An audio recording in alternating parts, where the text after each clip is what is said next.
this was the moment I got the 1.19 world record. But the journey started way earlier.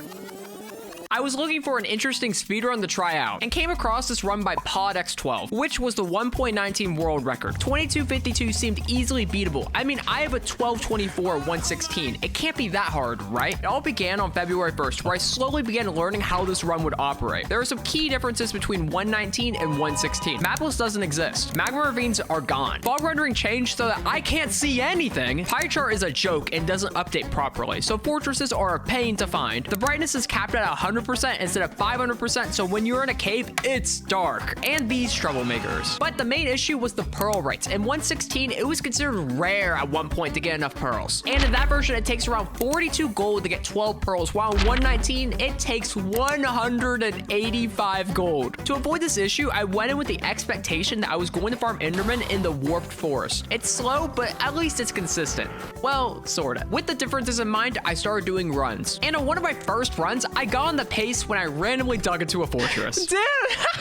Thanks. I slowly gathered rods and began looking for an opening to look for a warped forest. When I found a bastion. Was I really gonna get the world record on my first day? Was it really that easy? I don't understand, man. What? I don't understand. What? A small taste of the pain to come. But the stream was more meant to get familiar with 1.19 and its mechanics. Also, you may notice the load times take forever. Yeah, that's a part of the 119 charm. I will say that it is refreshing to play villages since they aren't played much anymore in 116. I missed exploiting the locals. Since this version isn't as optimized as 1.16, there's a lot of wiggle room for different strategies and mistakes. Oh, shoot. But I wasn't able to finish a run. One strat that can be used with the pie chart is figuring out if there's a village within render distance. So resetting seeds for villages at the very least wasn't too bad, ignoring the super slow load times, that is. Using the warped forest enderman strats, I ended up getting my first nether exit, but to me that showed that the strat was actually pretty slow. You have to trade with piglins, right? You just have to. However, at the very least, this run could give me a baseline time to build up from, right? Dang, bro. Yeah, no. That would have been so hype. I did dabble in bastions though and ended up getting really lucky. Oh! 7 pearls from only 4 gold blocks. After I used quadrant theory to find a fortress and had another nether exit. Not sure if this one counts though, since I had like no eyes, but this run in my mind solidified the fact that I had to play bastions. Since if I was to get really lucky, it would save a lot of time over farming endermen. But the only downside was that you wouldn't get enough most of the time. Not a single pearl. There's not a single pearl. I was just resetting on not getting enough pearls, which meant that I would go days without exiting the nether. But when I did get enough pearls, 13 moves were made. Oh my gosh, there's a fort. How am I in a cave at -7? I portaled at 100! What? But even with that time loss, the pace wasn't bad since it could be boosted with ocean travel. And suddenly I was on a run. Now, you may be thinking this cannot be the world record since there is so much time left in this video, but you would be wrong. Oh my gosh, it's over. The journey is over. No, the journey was not over, and little did I know things were about to heat up. Remember when I mentioned PodX12 earlier? Well, he decided that he wasn't going to take this kind of disrespect sitting down, and literally within 24 hours took back his world record with a time of 21:26. I didn't even get 1 day of joy, though I was still confident that I could beat that time. He was not done though. A day or so later, he cooked up an 18:54, breaking the 20-minute barrier, and I was there to witness my soul being crushed. Was there anything revolutionary about this run? I'm not really sure. I didn't watch the entire thing. But did I clap back immediately? Not quite. I did upgrade my setup, and instead of 1 Minecraft, I now had 6. Nostalgia, we don't need that. Victory is what matters. And now I was back in the resetting machine. Not a single pearl. Why -8? This is so dead, dude. There's no recovery at this point. Oh, it's bad. Oh, 2 pearls. I hate this game so much. Well, I'm dead. Please, don't put me in a cave, please. These piglins seem like frauds. Where am I? Are the odds in our favor? No. Kill me, dude. Holy rat chungus. No!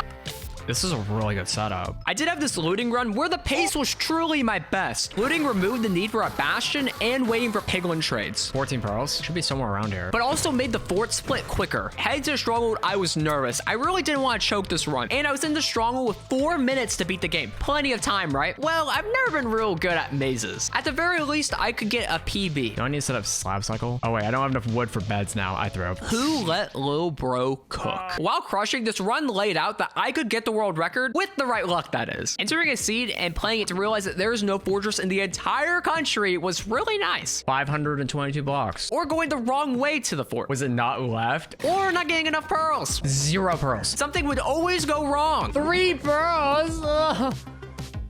Dang. Oh, I think I'm dead. Where on earth is this rat? I don't see a bastion here. Yeah, it's dead. Pretty solid. Don't shoot. Why 63? That's good. What? 0 Y. GG. 6 pearls, yeah. Holy rats. No! Yo, you guys forget the pearl trade? But finally, after all the seeds with one element missing, I had a good looking nether. I can see the bash.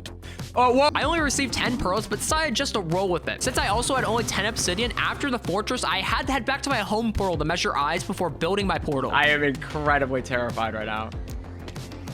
Yes! Yes, dude! Is it 2 Y? Oh my gosh! Now this is 59 seconds ahead of world record. Weeks of work, all for this very moment. I didn't plan on taking any chances, so I did half bow, which won't give you the fastest end game, but gives you more consistent end games. It was essentially over then, right? What are you doing? Well, the dragon had other plans. Am I really gonna lose this? There's no way, dude. No, we lost it. We lost it. We lost it. I just can't believe it, dude.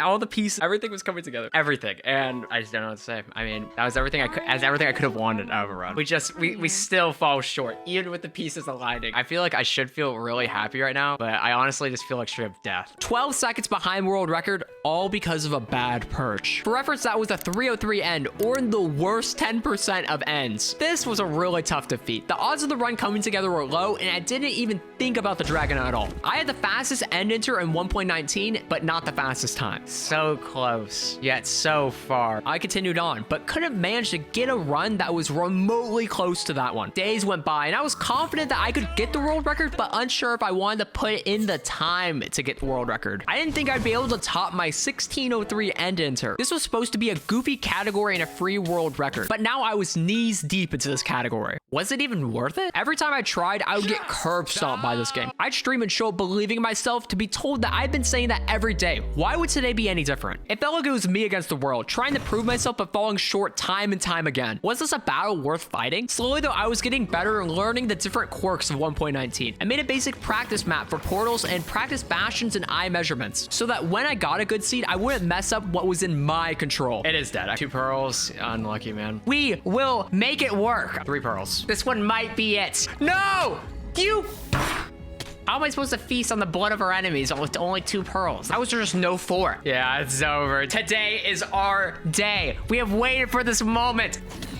No, you... Please, It begins with this seed. We will claw our way back up. They can do it. No! Not again.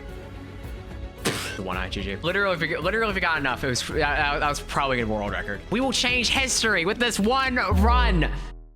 Is there a bastion there? I was just about to reset this run and continue the reset cycle, but I checked one more time for a bastion and there was one right by. I looted the chest and luckily the bastion route for this bastion works in 1.19. You may not have noticed, but when I entered the nether, my pie chart looked like this and now it's different, meaning that on the way to the bastion, I must have loaded in the fortress. I began bartering with the piglin. While they are trading, we can just go look around. But came up empty. I went back to check on trades and I got enough pearls to leave. Based on quadrants, I decided to go right when I spotted the fortress. Holy rat. There were a ton of mobs here and my blaze rates stunk. But there was still plenty of time, yet people were giving up in my chat. And if my portal landed underground, then they would be right. This run would indeed be dead. But these bozos weren't right. Cooking Mama handed me the pot and let me cook.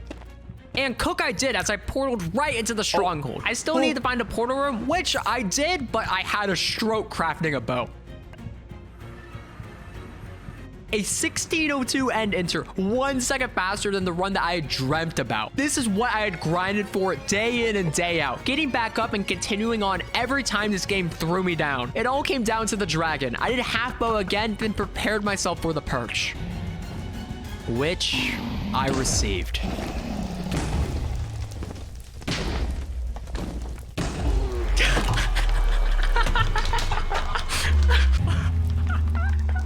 It was finally over. I had lowered the 1.19 world record to 1744. While this isn't an official category, I learned that great joy can come from grinding categories that no one cares about.